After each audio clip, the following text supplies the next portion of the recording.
Good evening and welcome back.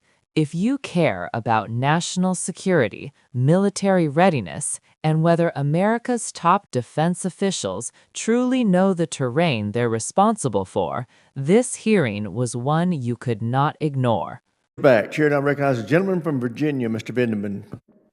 Thank you, Mr. Chair. I ask unanimous consent to submit for the record an article. A distinguished member of this committee Without objection, so ordered. confirmed that there was, in fact, a pause in offensive cyber operations earlier this year. The SecDef just denied this. This committee deserves to know whether the Secretary just lied. Mr. Secretary, many believed you were underqualified for this role. You've been Secretary for 4.5 months now. For the sake of the American people and our service members, I hope you've done your homework since. Let's talk Indo-PACOM.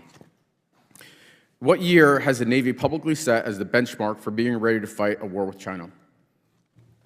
Well, it needs to be right now. We know what China has said. I'm glad to hear that, but there is a publicly right set date. Well, we know it wouldn't be Let me help you prudent out. for me in this environment to 2027. reveal when we think we're ready. That's what China has said, and we understand what they're Secretary, saying, I and we asked want to for be a year. capable and ready for it. Not a filibuster. 2027 is the year. According to unclassified DoD assessments, how many warships does China have in its Navy today? Many and growing. 370. It's the largest Navy in the world. How many does the U.S. Navy have today? Thanks to this budget, it's increasing It's a number. I'm looking for a substantially, number. but it's just south of 300. 296, pretty close. How many ships is China expected to field by 2030? I believe that's a classified number, but it's going to go up There's a at a rapid rate. DoD CMPR report that was released. There's an unclassified number. It's going up at a rapid rate. Let me help you out. 435. Let's see if we do better in EUCOM. What corridor in eastern Poland is vulnerable and a priority for U.S. reinforcements? It connects Belarus to a Russian region. I'm sure you can tell me. I can tell you. It's the Suwalki Gap. Which heavily militarized Russian territory connected the Suwalki Gap? It contains nuclear-capable missiles. It threatens all of NATO. It's right there in the middle of Eastern Europe. I see we're playing a quiz game here. It's Ultimately, Kaliningrad thankfully, Oblast. we're getting Let me- our NATO allies to step up in their spending to make sure that they can hold the Mr. line. Secretary, I asked you a specific question. Thank you. It's Kaliningrad Oblast. So what percentage of Ukrainian frontline casualties, let's talk drones, are now caused by FPV drones? A very large percentage, and we're studying that conflict closely to understand I hope so. that fact. It's over 70%. And which U.S. service has written doctrine or standardized procurement for integration of FPV drones? That's the Army. I wish that were the case, but actually the answer is none of them. So we're not prepared yet, and we need to get there fast. Let me turn to a different topic. A few weeks ago, when my office opened up in Fredericksburg, I spoke to the mother of one F-18 pilot who flew the March 15th mission over the Red Sea in Yemen that you discussed over Signal. I spoke to her again on Tuesday and asked her if there was anything she wanted me to bring up. She believes that you need to resign. She also had several questions, but one thing, she said she would appreciate an apology for putting classified information. Her son couldn't even tell her where the Truman was going, but into the Houthi PC small group signal chat that risked her son's life and the mission. Mr. Secretary, yes or no, do you think you owe her an apology? Please make sure to let her know how grateful we are for the skill and heroism of her I am very much grateful. I'm sure everybody in this room is grateful. I'm proud of what her son has done. The question is, do you owe her an apology for your actions? Are you going to be accountable? It was an incredibly successful mission. Her son did great They work. did a magnificent and job. Thankfully, the Houthi campaign was successful. Secretary, I agree with you. Magnificent job. The performance of those pilots and Navy personnel, magnificent. We're talking about what you did and accountability. Are you going to apologize to the mother or not? I don't apologize for success. You don't apologize for putting her son's life in danger and for putting the mission in jeopardy. Well, that's really disappointing and not befitting the type of leadership that our troops and families deserve.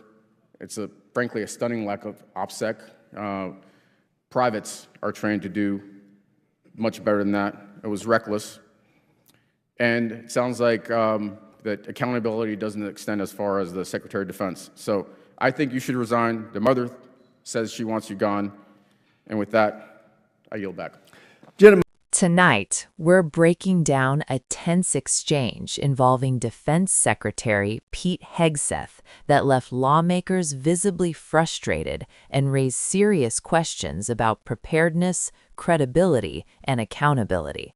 If this kind of deep dive matters to you, make sure you subscribe now so you don't miss future breakdowns like this. The moment came when Congressman Vindman of Virginia took the floor.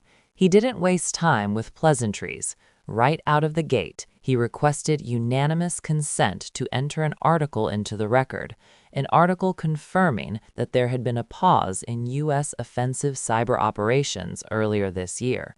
That matters because moments earlier, the Secretary had denied such a pause ever occurred.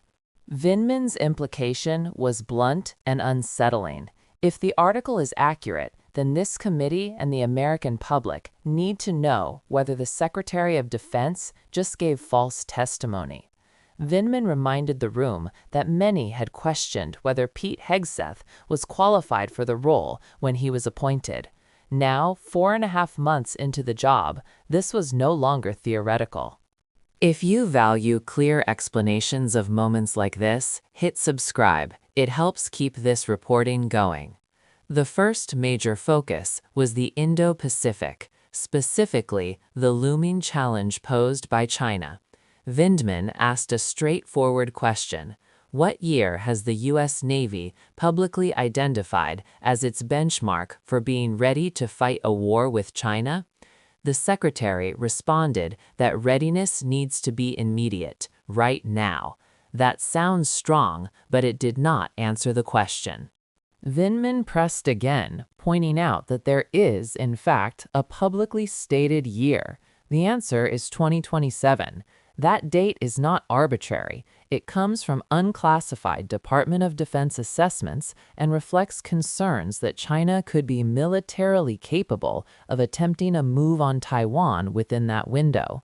This is not speculation. It is a timeline the Pentagon itself has discussed openly. So when the Secretary hesitated, it raised eyebrows. If you want more context like this without the spin, make sure you subscribe. The questioning then shifted to Europe, specifically NATO's eastern flank. Vindman asked about a critical geographic choke point in eastern Poland that would be essential for U.S. reinforcements in a conflict with Russia. This corridor connects Belarus to Russia's Kaliningrad region. The name is the Suwalki Gap. Finally, the hearing turned to Ukraine and the changing nature of modern warfare. Vindman asked about the role of drones, specifically FPV or first-person view drones, in causing casualties on the Ukrainian front lines. The Secretary acknowledged it was a large percentage. The reality is even starker. More than 70% of Ukrainian frontline casualties are now attributed to FPV drones.